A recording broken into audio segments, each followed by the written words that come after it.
ലോകകപ്പ് ഫുട്ബോൾ മാമാങ്കത്തിൽ പങ്കാളിയാകാനുള്ള അപൂർവ അവസരമാണ് കോഴിക്കോട് പെരിങ്ങത്തൂർ സ്വദേശി നൌഷാദിന് ലഭിച്ചിരിക്കുന്നത്. ഇന്ത്യയിൽ നിന്ന് തിരഞ്ഞെടുക്കപ്പെട്ട 15 ലോകകപ്പ് വളണ്ടിയേഴ്സിൽ ഒരാളാണ് സ്കൂൾ അധ്യാപകനായ നൌഷാദ്. പലരും ഏറെ മോഹിച്ചിട്ടും ലഭിക്കാത്ത അവസരമാണ് കളി കാണുക എന്നതിലപ്പുറം ഫുട്ബോളുമായി ബന്ധമില്ലാത്ത നൌഷാദിന് ലഭിച്ചിരിക്കുന്നത്. ലോകകപ്പിന്റെ മീഡിയ ആൻഡ് കമ്മ്യൂണിക്കേഷൻ വിഭാഗത്തിലേക്കാണ് നൌഷാദിനെ തിരഞ്ഞെടുത്തിട്ടുള്ളത്.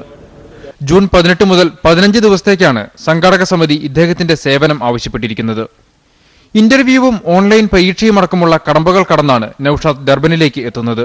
വ്യത്യസ്ത രാജ്യങ്ങളിലെ മീഡിയ പ്രവർത്തകരെ അവരെ സഹായിക്കുക എന്നുള്ളതായിരിക്കും അവർ തന്നിരിക്കുന്നതിൽ അതാണുള്ളത്. പിന്നെ കൂടുതലായിട്ടും ഈ പത്രപ്രവർത്തന മേഖലയിലുള്ള ആളുകളായിട്ട് അവരെ ഇവന്റിനെ കുറിച്ചുള്ള വ്യക്തമായിട്ടുള്ള ഒരു ഐഡിയ അവർക്ക് പറഞ്ഞു കൊടുക്കുകയും കൂടി ചെയ്യാനുള്ള.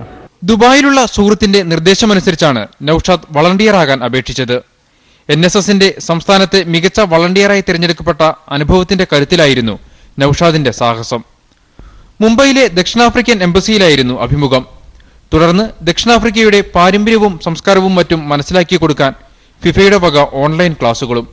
ഈ ക്ലാസുകളെ അടിസ്ഥാനപ്പെടുത്തി നടത്തിയ പരീക്ഷയിൽ വിജയിച്ചതോടെയാണ് ഡർബനിൽ ലോകകപ്പ് വളണ്ടിയറായി സേവനമനുഷ്ഠിക്കാൻ നൌഷാദിനെ തിരഞ്ഞെടുത്തത്. ദക്ഷിണാഫ്രിക്കയ്ക്ക് പുറത്തുനിന്ന് 2500 പേരെ മാത്രമാണ് ഇത്തരത്തിൽ തിരഞ്ഞെടുത്തിരിക്കുന്നത്.